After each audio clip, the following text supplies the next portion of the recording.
Okay. I was the one that kind of did the things the right way. Wasn't smoking, wasn't drinking, but still had my own challenges. Sure. Growing up in a divided home like that, where at one side I had everything that anybody could imagine would be wholesome. You know, scriptures and prayers every night. Mom took us to church.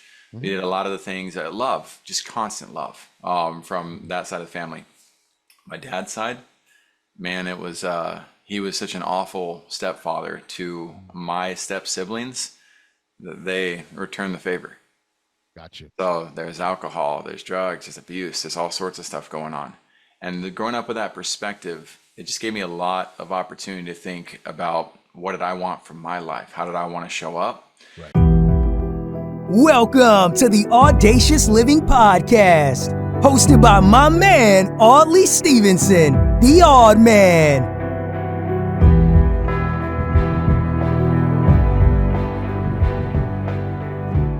Greetings and salutations. Welcome to the Audacious Living Podcast, where our ongoing goal is to help you live your best audacious life ever. I'm totally thrilled to have you with us. If it's your first time, I thank you for being a part of our journey. And if you've been here before, I welcome you back and say thank you. And thank you for being here. Thank you for supporting us as we spend and spending time out of your day. It's really awesome. Now, imagine life like a winding river flowing through valleys and over rocks, sometimes meandering, sometimes rushing. Just as the water finds its way, our lives are not always linear. Embracing authenticity means navigating through those twists and turns with courage, allowing our true selves to shine through even when the path gets rocky. This non-linear journey is essential, especially in our roles as parents, where storytelling becomes a powerful tool for personal growth.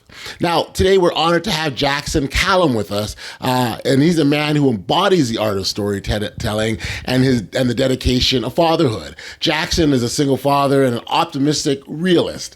Born and raised in San Antonio, Texas, Jackson's life experiences, including living in various states and even abroad, shape his rich perspective on family and personal growth. His commitment to being a present father and his passion for engaging dialogue make him a relatable voice in our exploration of authenticity and growth. Jackson's insights into fatherhood and his importance of authenticity resonate deeply with us here in today's theme. And his journey is a testament to the power of being true to oneself while navigating life's challenges. So now that we've got you all set and the table is prepared, let's turn to our conversation with Jackson. Enjoy.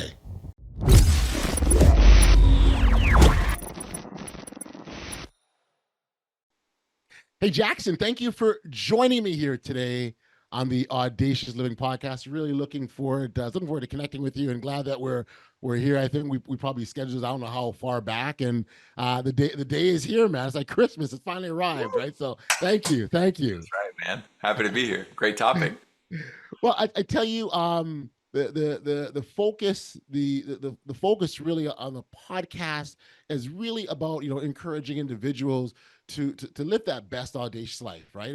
And for every single person, it's not going to be the exact same. The steps, the pathways, the things that I do, the lessons I learned, the failures I've had along those ways, they're going to be different. The key in all of this is you still have to take that first step, and so that's what we really want to encourage, and we certainly can talk about that. And I want to give you an opportunity to maybe to tell our audience a little bit about who you are and the work that you do.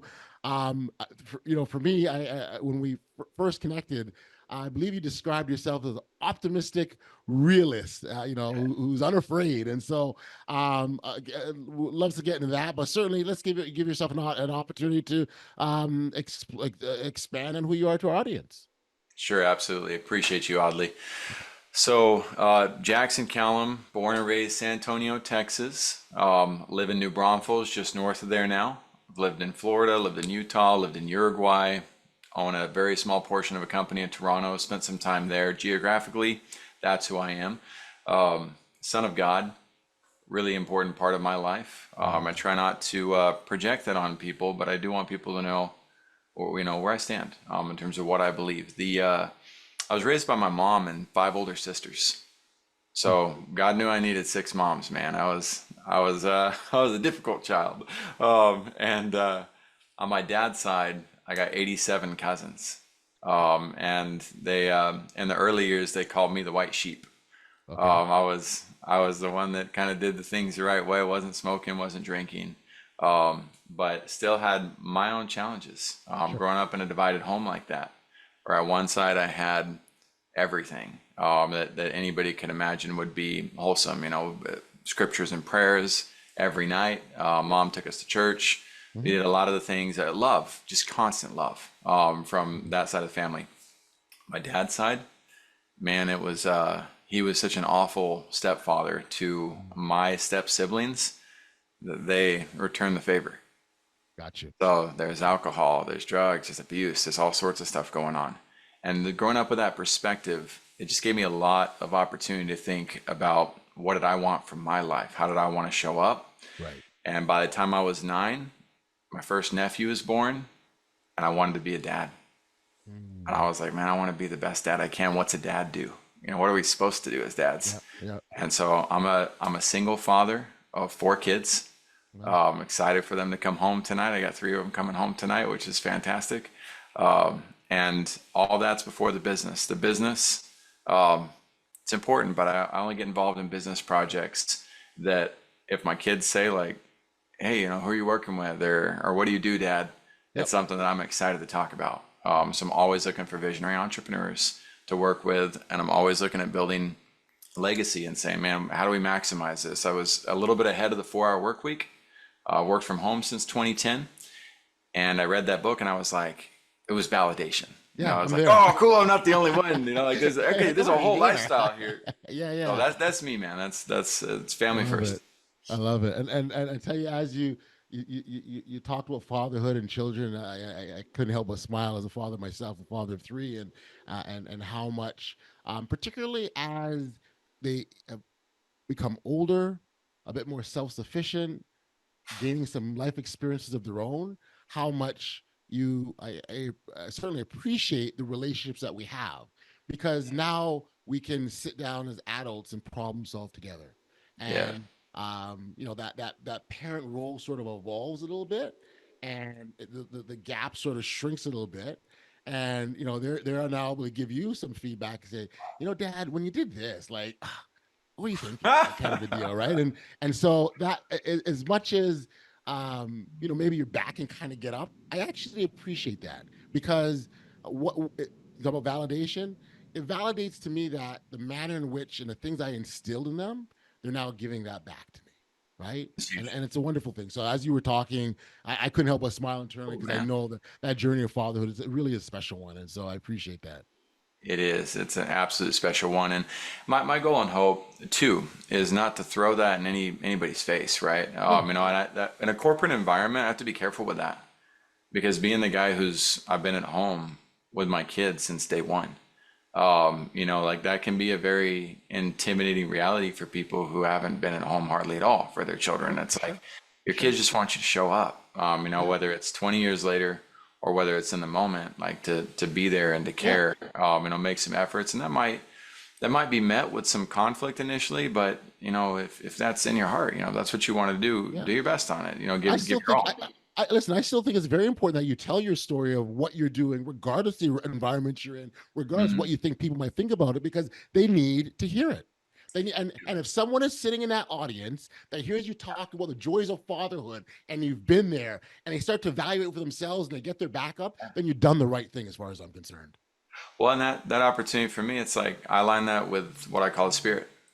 Yeah. Right. So there's, you'll be prompted to know what to share, when to back off, how to do things if you're willing to listen. And so I do listen to that and realize that, okay, there are grades of this, like there's scales of this, right? And we can inspire more by usually paying attention to that. So no repentance in the process of like, this is what I've done, and let's make room for those others, because we got billions of fathers out there who are missing out on the opportunity to dive in with the kids. And the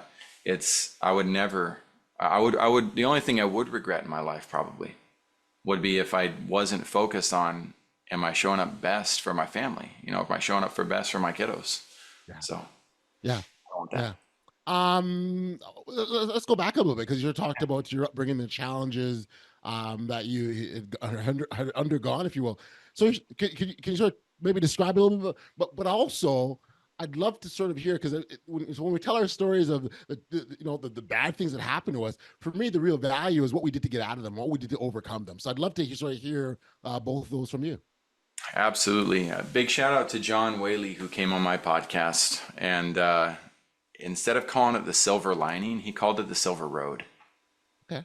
And I was like, dude, I totally get that. And I'd never used that before, but now I do. My adversities were a silver road to amazing opportunities. So were they hard in the moment? Absolutely. Did they lead to tears? Did they lead to suicidal thoughts? Did they lead to, ultra challenges and feeling completely left out and alone? Of course they did. There was lots of underlying problems. I think most people in life go through the types of family problems that we went through to some degree, and some people more, some people less. But my cousins were drinking and smoking when we were 6 years old. Wow. I mean, I don't know many people who started younger than that, but and it wasn't just drinking and smoking. We would go next door to Grandpa's gas station, and they would pick up the half-smoked cigarettes and the half-drank beer cans by whoever. That's what they were smoking and drinking. Like, I know. I'd be like, hey, girl. Yeah, they were country. I know country. I never once wanted to take part of that, because they would always pick on me for not doing it. They would make me feel bad until I would cry and leave. And I had these standards that my mom instilled that I thought were important to me. And so, but what it did is it also built this resilience of like, you know what, fine. I'm never going to do this. Right. You guys gonna treat me like that? It's not gonna happen. And at the same time, they were my cousins. They were my best friends too. I'd spend a lot of time with them when I would go to my dad's, and so mix that with the constant example from my mom and my sisters to love. And love is the power that I've always strived to grow towards. I'm gonna say, how do I move towards this? And no, it is not a sunshine and rosy path. I got my fist fights too. Yes. I did not know I was connected and driven by love most of the time, but it was an underlying reality that existed. And for those of you out there who self-doubt, right, who go through the inferiority complex, or who go, feel free to look it up, or if you go through and you feel like you're not enough, then my hope is that you hang on until you find out that you're more than enough, that you are great how you are. Because that took me a very long time to figure out. And it was one of the greatest keys I ever found, was to realize that, you know what? I need to stop with the comparisons. Yep. I need to let go of these negative thoughts. And if I just be my best self, yes, if I just focus on being my best, that is perfection right there for all of us. Yes. I'm not unique in that. We all share that. Just be your best from where you're at and keep going. It's funny. We all have that one thing that's unique to us, that makes us special, that we could probably do better than anyone on the planet, right? And we sometimes hide that, or whether it's consciously or subconsciously, it stays hidden. And the funny thing is that if you can lean into that thing, whatever that thing is, if you're able to lean into that thing, that will be the difference maker for how you can be that person that you're comparing yourself to others to, and not even realize it, right? Dude, it's funny that you mentioned that. That's one of those areas that I've never found it. Maybe I'm still missing it. Maybe I'll find it. But you see behind me, I got LeBron James on the wall, right? There's a man who's found that one thing that he's better than everybody. Love you, Michael, but no, right? So that's true. I was second in state trumpet. I made it pretty close on that. I also killed it on the basketball court. And I had these things, but I look at that reality of what you're talking about, and I think, maybe there would be like a way in heaven to look back and see, like, if I had just focused on building rockets, maybe I would have been the LeBron James of rocket building or something like that. And I used to play with that probably too much in an unhealthy fashion. And then I started to realize, like, no, that can be a fun thing, and that's okay. Like if I didn't hit that, whatever that was. But no, I had to learn to let go of it, because I'm very blessed to have multiple talents. I'm very blessed to do a lot of different things, but I do not have the clarity on the one thing. Yeah, I have no idea what that looks like. yeah, So I'm yeah, glad you yeah. mentioned it because that's like shaking my paradigm a little bit. Well, I'll tell you that, and you say clarity, and that's a beautiful word because, so at the very beginning, I was talking about we're on our own path, our own journey, and so Mhm. that point of clarity is not going to be the same for everyone. Yeah. You know, I can remember sort of when I was kind of going through my process, trying to figure stuff out. I didn't really know, right? I didn't have an idea. I just went with what felt right to me in the moment. And I think the closer, and that's why there's such great value in staying close to those things that you love. Because when you're in that space of I love Mhm. doing this so much, that's what gives you the energy, the joy. You can do it all night long. You don't need to sleep. You've got like you've got like boundless amounts of this thing that you'll always want to do this thing, and You that got a one creates thing? I'm like dying to know now. Like, what's that? you have a one thing. I think this is it. This is my ability to connect with individuals, to be empathetic, to be a listener, to be a communicator, to be a vessel, if you will. You do Um, have a gift and, for all of that. and it Absolutely. wasn't. So thank you. And it wasn't until I really started to pay attention to me, as opposed to going, well, my jump shot's kind of crappy. Like, you know what I mean? Like, I mean, it was more around like what is it? And then and one of the ways, at least from my experience, what I found is you listen to what people are telling you about yourselves. Yes. and You, and man, you just hit a vein that's gonna have me studying on the weekend on this and because I that's it. will tell you, yeah, so, yeah, no, I will tell you that is the thing. So I'll tell you a quick story. So That's it. uh um uh I previously was the commissioner of the National Basketball League of Canada. It was Canada's longest running pro professional basketball league. It started in 2012. Iran, the pandemic hit it hard, and in the league, it was about 2 years after the pandemic until it folded. But when the league started in year one, I was always a basketball guy. I wasn't a fantastic. I was an okay player, but I knew the game really, really well. So I knew the game, and I always loved the game. And so that point I made about staying close to the things that you love. Well, I knew I couldn't be, a pro player at an elite level, but I knew there's things about the game that I could do. So I could talk about the game. I could commentate on the game. There's all these other things I used to do. I used to interview players for podcasts, and so because I had that insight. Yeah. Um, the a dear friend of mine, his name was Rick. Rick passed away a few years ago, but Mm. Rick, at the time, he was battling prostate cancer, and I had said to Rick, "Hey, listen, NBL Canada draft," and I started as a volunteer, by the way, so I just want to be a part of it, so I Mhm. was a volunteer, and I said, so in their third year, they were having a draft combine. And I said to Rick, I knew he'd enjoy it. Professionally, he was a pro golfer, so he understood sports and he liked being around it. So I invited him, and he had a blast, and he enjoyed it. He engaged with the athletes and the players. He just had a great, great, great time. And I remember on Awesome. the car ride home, he was just beaming. And I felt good because considering where he was at and what he was dealing with, I thought this was a really good opportunity to have him feel good. And he nailed it. He had a blast. And on the car ride home, he said to me, Audley, I can see you running this league one day. Oh, And I looked at him and said, Rick, what are you talking about, man? Whatever. Like, I know the stuff I can do. oh, Me Rick. run a basketball league? That's I don't want to do awesome. that. What are you talking about? He goes, yeah, I could see that. So, in that moment, you humor him. You say, okay. And I know he wasn't well. And so I'm like, okay, no problem. That's fine. That's fine.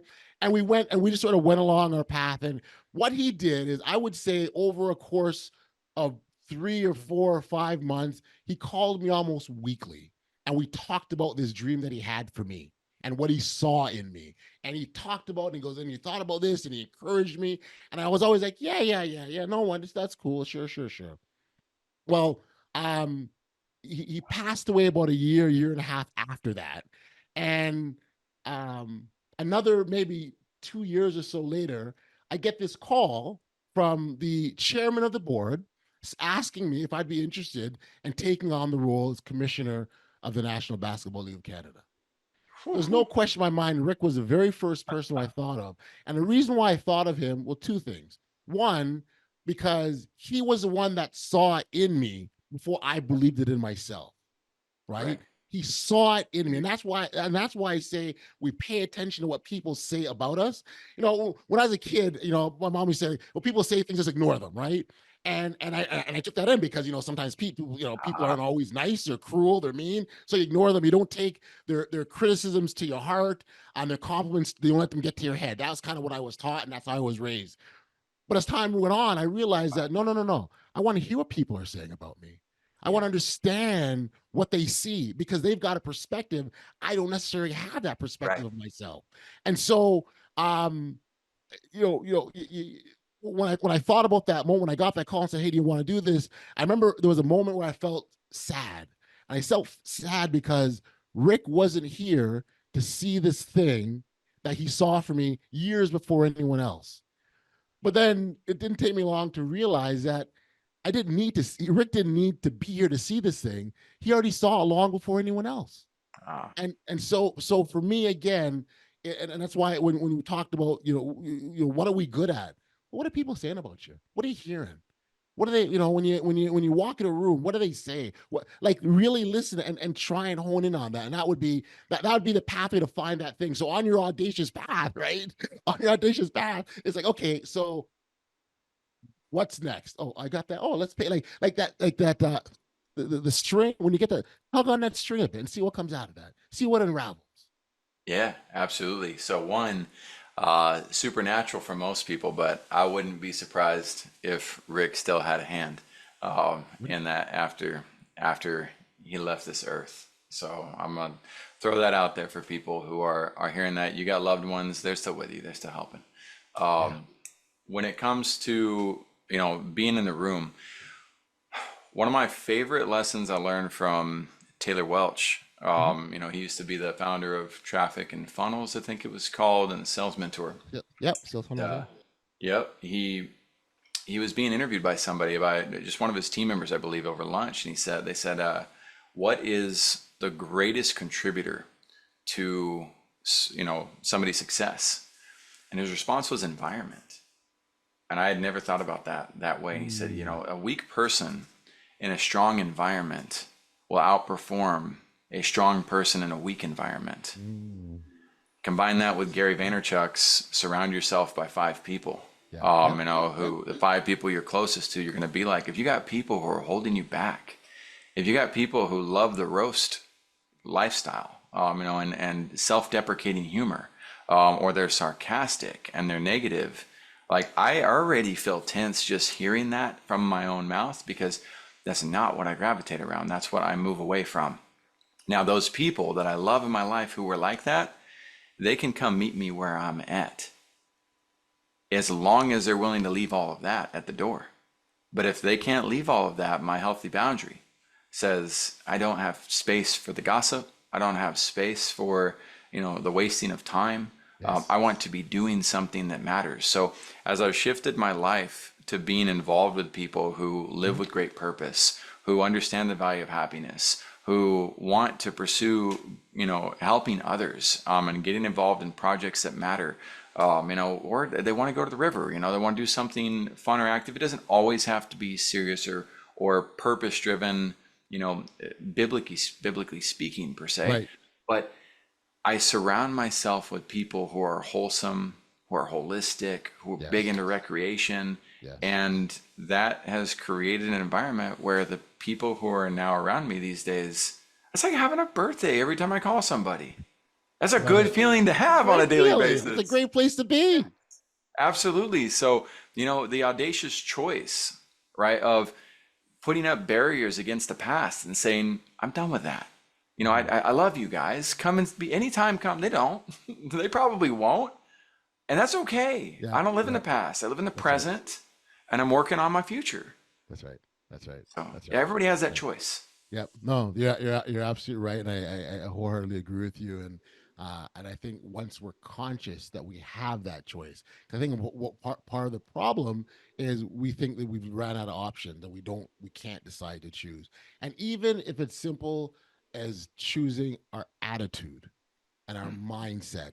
That's That right. can have an influence over the situation, right? So you could have two options and both may be unfavorable and undesirable, Even in a jail right? cell, Yeah. even in a jail cell. Yes. Yes. I've been there Yes. once for Yeah. one day. And Mm, that mindset, sitting in there thinking about Nelson Mandela, mm. thinking about Martin Luther King, Yep. Yep. thinking about who wrote the book? Was it Victor? What is his name Frankl. about? Frankl. Viktor Which one? Frankl. Viktor Frankl. Thank you. Yes. Sit in that jail cell for the prison of war, right? For Yes. years. Like Yes. there's mindset, the ability to understand. And what did that lead to? Well, a lot of unexpected service opportunities. Sitting in there, especially as one Latino comes up to me and he found out I spoke Spanish because I said felicidades. I said a Spanish word to somebody, and I was like, Jackson, you've seen shot caller. Don't open your mouth. Like keep a low profile. So this scary guy comes up to me and he says, "Can you help me read my paperwork?" Wow. And I go, "Yeah, have a seat." So I said, "What's your name?" And he says, "Jesus," which is Jesus. Yes. And I'm like, "No way, man." So I started helping him on his paperwork, playing paralegal. And next thing you know, I got a line of Hondurans, Guatemalans, and Mexicans, and I'm playing paralegal for everybody, You're reading their helping him out. paperwork Yeah. for them, Yeah. and realizing like, whoa, I've had a very privileged life. That's I've right. never had to learn what it felt Yes. like to Yeah. be scared of authorities, or what it felt like Yeah. to Yeah. feel, strangled by the system, if you will. And so it was a very eye-opening experience that, once again, Silver Road gave me expanded my capacity to help others. So mindset. Yeah. No, you're right. Again, the point is there always is a choice, regardless of the situation that you're in. You talked earlier about choosing who to work with and choosing who to be around, and you part of the work that you from on the professional side is really geared to helping entrepreneurs increase their revenue. Let's sort of talk about sort of how you landed in that work first off, before we get into what you actually do. How did I land in that work? Well, it was I don't know, think of a plane crash. That's what it was like. So I was I went to BYU for a semester. I ended up with a .33 GPA. You have to work hard to do that bad in school. Yeah. And then I go on a mission to Uruguay. I'm there, and I felt a slap and a very traumatic experience that said, why don't you go home, take advantage of your education for once, and help as many towns like this as possible learning about business. I know business being in business, and so I was like, okay.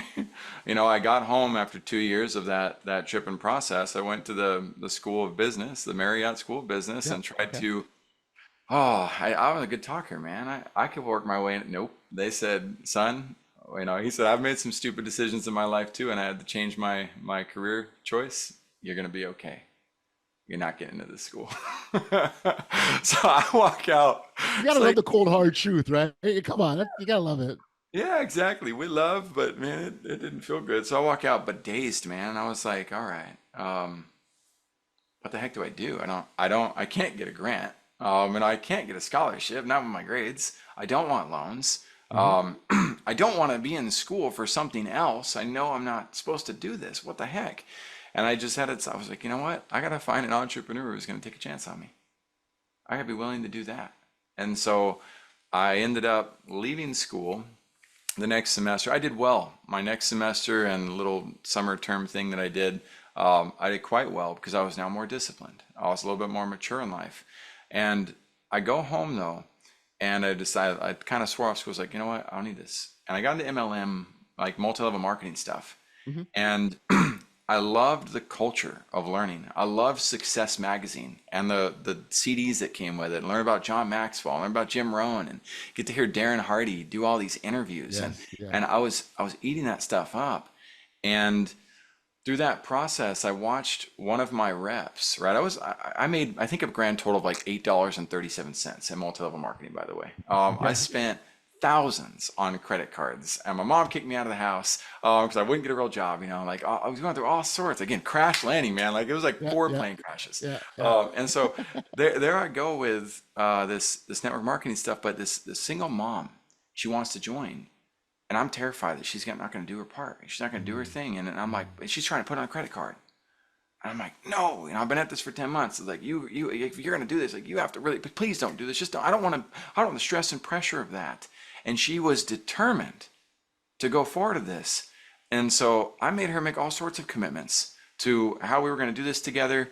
And she did her first little in-home party, like to teach you, bring people and watch and see what people say. And she quit. Right after that, she mentally checked out. She knew I was ready to drive her everywhere and do everything for her success, and she was done. I was like, please get your money back. I was like, you're still in the window. She wouldn't do that either. She was just stuck. And I was like, never again. Never again will I bring somebody into a situation like this where they've invested that much money, put their family at risk, taken chances beyond what I felt was, their capacity. That's not mine to control, but I knew I needed to find better opportunities that were more holistic, that didn't have so much threat on people's way of being in life. And I was done with network marketing after that. Right. But I wasn't done with learning. I wasn't done with business. I wasn't done with the path. I don't take for granted all of the things that I learned, the business conferences that I went to, the expos that I got to see, the stage time, and me thinking, man, I'm going to be that presenter someday, possibly, maybe, until it's like, oh yeah, no, yep, I'm going to be running my own conferences like that. But all these seeds that were planted as that airplane, like a seed being shoved into the deep, dark earth and ground, and wondering, why the heck am I stuck in this dark environment? You can't grow without it.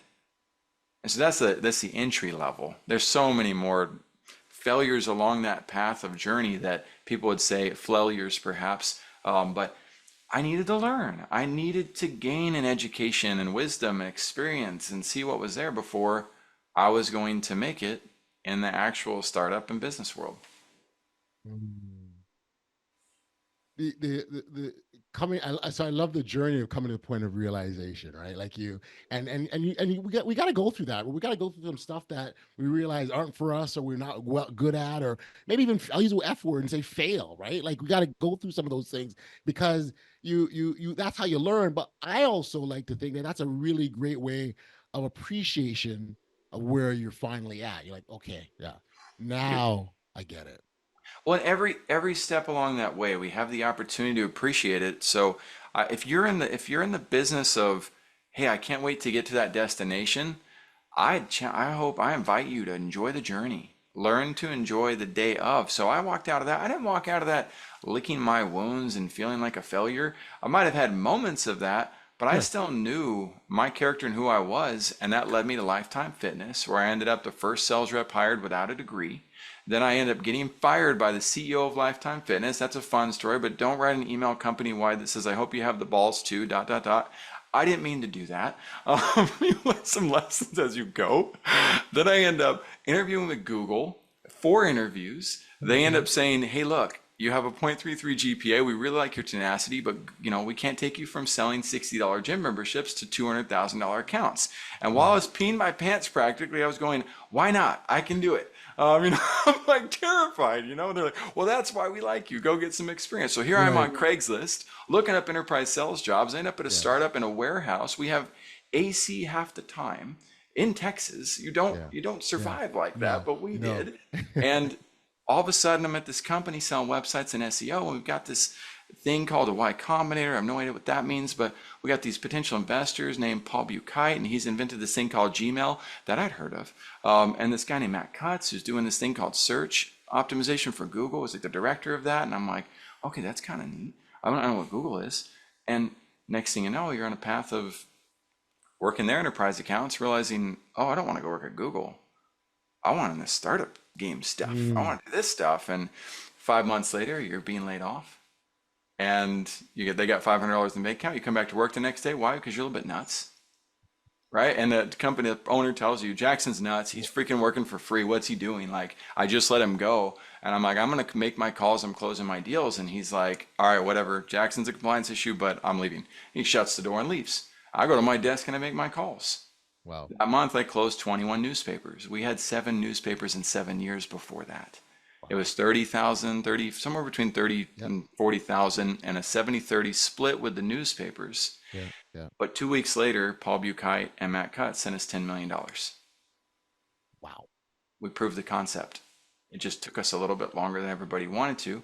And you're also prepared to do something others weren't, which is to continue to work. That's a piece of that, right? Like and we talk about the separators from those that reach that level of success and those that don't. Those that go that extra mile and will do that thing that others, I'm not sure I want to do. Huge, huge. That's been a big factor. I am not very, I would actually, I'm pretty good at sales, but I'm good at sales. And the number one comment that I got, the backhanded compliment that I got over and over and over and over from all of my clients with any company I ever worked with, they'd tell my boss, Jackson is persistent, which means Jackson's really not that influential. He's not that great at helping us understand it clearly exactly, but he does not go away. And he cares. Wait a second. You said that you don't know what that one thing is? Right? Oh, remember that one thing. Is it persistence? Is that the one? Yeah, tenaciousness. That's one of those. It didn't come from me. It came from those that know you, man. Right. Yeah. True. There you go. I'll take that. That's why I held this book of that Strengths Finder one, because number one on my strengths list is learner. And so I'm going to be meditating later today on that reality of what you said, and that you gave me a massive gift to go think about. I appreciate that, Audley. Well, thank you. No, thank you for being open to hearing the gift. That's part of it, right? It's a reciprocal process. I can tell you, like if we really stop and think about Jackson, all the lessons are already out there at our disposal. Yes. They're waiting for us to go, hey, let me take that. So it's not going anywhere. It's when we're ready. So you're clearly ready to something that you want to do. That's incredible. Give me an indication, or give our listeners an indication, the kind of difference that you make for your business that you work with. Kind of, it doesn't have to get hard and fact numbers per se, but just give an idea of sort of the difference and impact that you're having. Yeah, absolutely. Dang, man. Holistic growth. That's what we're looking for. The byproduct of really diving into holistic growth with faith. I'm talking about action in your belief, the hard actions like we just talked about. Within 45 to 180 days, the business owner should have $20,000 in new revenues coming in. I do not believe in the get rich quick fast lanes and all the little things like it. But when you have the right processes and the right systems, and you're the right leader, and you're dedicated in the right ways, like you've got that, you get all the friction pulled out. You actually dive into a first-class process. $20,000 in new revenues per month should be the minimum outcome within 45 to 180 days.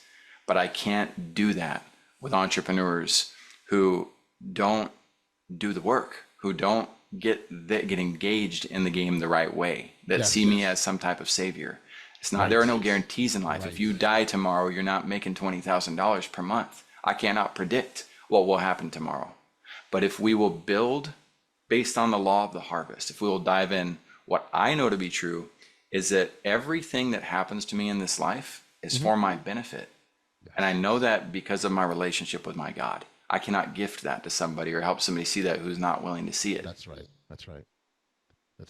So we just talked earlier about being ready. They've got to be ready. They got to get that right point. You as good as you are is what you do. You're not meant for everyone. Like that's 100%. Right. I mean, I'm going to give an example on that. So I had a client. They're about to shut down a call center. And we were working together for about a month. No, it was 2 to 3 weeks on putting some systems together for them, infrastructure of Salesforce and ClickUp, what they were using for their long-term stuff. So we were solving that problem. And he's getting ready to shut down this call center because it's overwhelming him. His call center cost was $7,500. And so I was like, give me data to run some reports on this, a couple of days. And it turned out his ROI on it, his immediate ROI on it was $32,000. Wow. And I'm like, dude, like don't shut this down. Like let me train this team. Let me take some of this stuff on for you. And he's like, all right, fine. I'm not going to go into that leadership conversation. I don't want to burn anybody. But the reality is I went in, I listened to a couple of phone calls from this call center and realized nobody knew how to talk about the company. They were doing such a high volume that they could get deals closed, but nobody knew when people would ask, all right, what is company name? Nobody knew how to like say that. So I did one training with them on that. Everybody went from a less than 2% transfer rate, most people 1%, up to a 4%. And the leader went from a 4% transfer rate to a 16% transfer rate. We had an entirely new threshold of opportunity. What does that mean? That means that the same exact call center cost, $7,500, $100, yeah. $112,000 Wow. in ROI, like that, Wow. overnight, so to speak. Yeah. Yeah. Because I know how to look for the levers. Yeah. Yeah. He had the systems in place to be able to look at. Yeah. Yeah. Too many entrepreneurs want somebody like me to come in and they say, hey, I know you're LeBron James, or I know you're good at doing what you do, but we really just want you to dribble and shut up.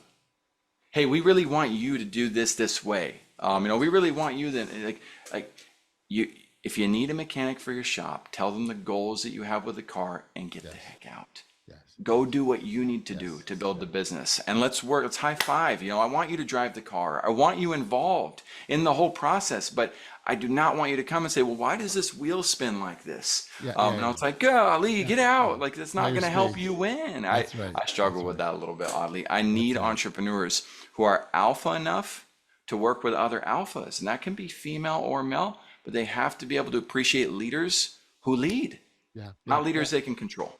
Yep, and that's why I think it's really important. The point I made about you can't work with everyone. Like there's certain level that they have to bring, certain things that they have to bring to the table, so to speak, before you can be able to have any level of effectiveness with them, right? And so, huge.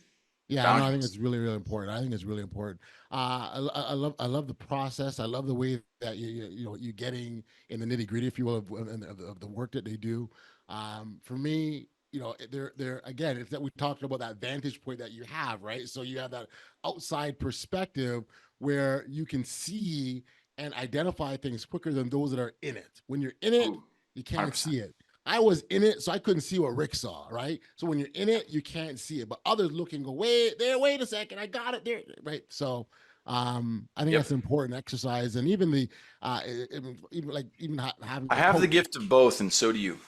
And that's that's one thing I'll challenge there is that most people don't realize they have the gift, and it's an exercise process though, right? It's just like learning Spanish. If you do not exercise, you will not learn how to speak Spanish. The same is true with that intuition. I don't work with entrepreneurs who rely on me for that. Yeah. I teach entrepreneurs how to go into their intuition because I cannot get their vision for them. Right. Then I will end up building my vision for them, and that's never aligned with who they're meant to be and what they're meant to do. So I just want to make sure the audience hears that. You have the intuition. You may be ignoring it. Yep. You may not know how to tap into it. Yep. But you do have it. Learn to dive into that the right way. That's what I strive to do every day, man, is get into my intuition while I can, like you said, be like Rick a little bit and say, Dr. Eric Berg, man, he was at 106,000 subscribers on YouTube. I was working at Video Power Marketing. He comes in for a strategy session. I was terrified. I thought I was going to lose my job. I was going to tell this guy he had the worst website that I've ever seen. How do you deliver that softly? I didn't know how, and I'm like, he's a doctor, man. He could be pretentious. This guy could try to destroy me and say, who the heck are you? I'm here to talk to Jake Larson, not you. Yes. Jackson, is that your name? He could have really just destroyed me right there. 106,000 subscribers on YouTube. The guy was crushing it. Yes. And I was that guy. I was that guy who gave him a little bitty couple clues until I realized I was safe. And I said, can I just be blunt with you? And I told him exactly what I told you. He said, this is one of the worst websites I've ever seen. I said, I wouldn't touch your website with a 10-foot pole. I would never send a friend or family member to your website. It looks like somebody stole your identity. And if I put my information in, they're going to start stealing mine. Yeah. You're not going to win at scale with this. Right. Whether that was true or not, whether he could have or not, Dr. Berg, who said, call me Eric, and who had a notepad, was taking notes and saying, that's really good advice. That too said, okay, give me 3 days. I have no idea in 2015 how much money he spent or how the heck in 3 days he overhauled that brand. But this dude actually had his team do that. They overhauled the brand. If anybody Googles Dr. Eric Berg right now, you will find the man has over 12 million subscribers on YouTube. I did not do that. Dr. Eric Berg did that. Absolutely. You just pointed him. That's it. I love it. I love it. Jackson, this has been awesome, man. Like, honestly, I absolutely love this dialogue, this conversation. I'm so glad that we connected. I'm so glad that we had you here on the podcast. Before we wrap up here, I know you are a podcaster yourself, so gotta show some love and give you an opportunity to promote your podcast to the audience. Appreciate you, man. All of you out there are visionaries. Whether you know it or not, you're all visionaries. You all know what you want for your own futures, or have to figure out what that looks like, or really have the opportunity to. We run a podcast called Vision Pros Live. You can go to visionproslive.com, check it out, and see other visionaries sharing what they're up to. And in the top right corner, you're going to see a button. The button says Be Our Guest. If you've got a vision that involves helping the world, helping other people, you do not have to be Bill Gates to come on my show. You do not have to be Elon Musk out there helping people to get to Mars. I'm looking for people who are great leaders who want to help other people. And Bill and Elon, if you want to come on the show, we'd love to have you too. Well, there's a spot for you too. Absolutely. All you awesome. Make it happen. What we'll do, make sure that the contact details and how to find you and all that stuff are in the show notes. So we'll make sure it's all taken care of. Jackson, like I said, this has been awesome. I really appreciate this time and learning from you and understanding and being able to share. I think again, these are the things that make our these conversations of value. And so thank you for your transparency and your vulnerability as well. Look, I'm good, man. This has been awesome, my friend. 100%. Thank you. Audley, come join me on Vision Pros too, man. We'd love to have you. Oh, I appreciate that. I will make a point. I will click Be My Guest. I absolutely will. That's awesome. Absolutely. Thank you. Take care.